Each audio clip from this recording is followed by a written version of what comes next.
In today's video, I'm going to teach you how to quick snip on Windows 10. Taking screenshots might sound like a minor task, but it's a powerful tool that can make sharing information and saving visual content so much easier. Whether you want to capture an entire screen or just a small part of it, Windows 10 offers a couple of easy methods to do this. Let's walk through them together. The most straightforward way to capture your screen is by using the print screen button on your keyboard.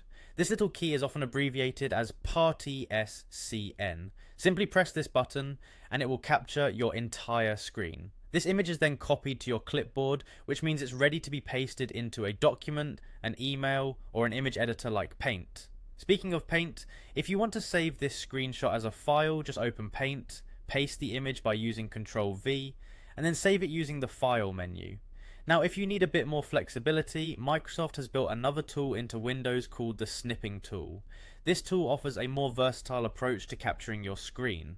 To access it, go to your Start menu and simply type in Snip. You'll see Snipping tool appear in the list of results.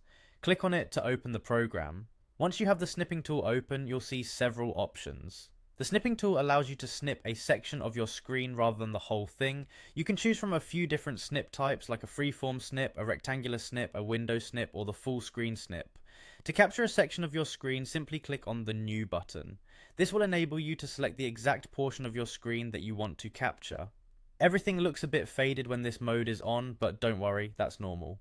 With your mouse, you can drag to highlight the specific area you'd like to capture, and as you release the mouse button, the snipping tool will create an image of the selected section. Once you've snipped, this image appears in the snipping tool window. From here, you can save it directly to your computer, copy it elsewhere, or even annotate it using the pen or highlighter tools available within the app.